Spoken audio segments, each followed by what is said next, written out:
We have been using SpaceOAR in our practice.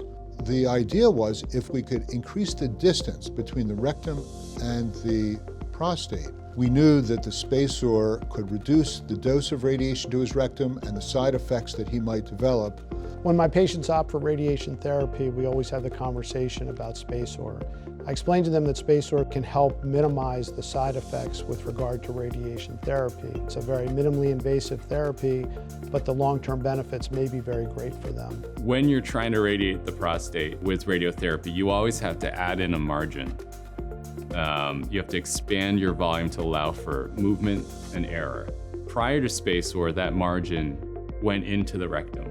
With SpaceOAR, it allows us to treat the prostate without compromising at that border between the prostate and the rectum, because that border isn't there anymore. There's a big space. Dr. Yu, our radiation oncologist, brought it up to me one day as this interesting new technology that allowed them to deliver the same radiation treatment with the same curative doses with less toxicity. By increasing that physical space and decreasing that radiation dose, it really preserves a man's quality of life.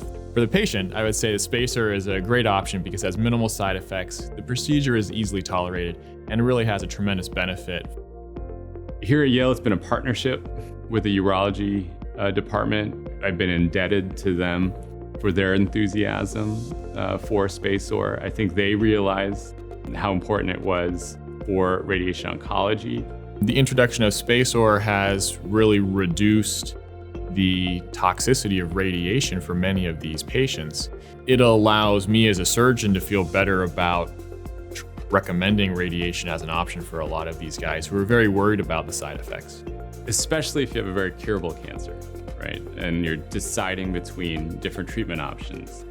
Quality of life is just as important as beating the cancer. Most physicians are probably like me. You know, sometimes you wake up in the middle of the night and you wonder about your patients and you worry about them, especially as you're planning the radiation treatment. Having a space there between the prostate and the rectum reduces a lot of that worry.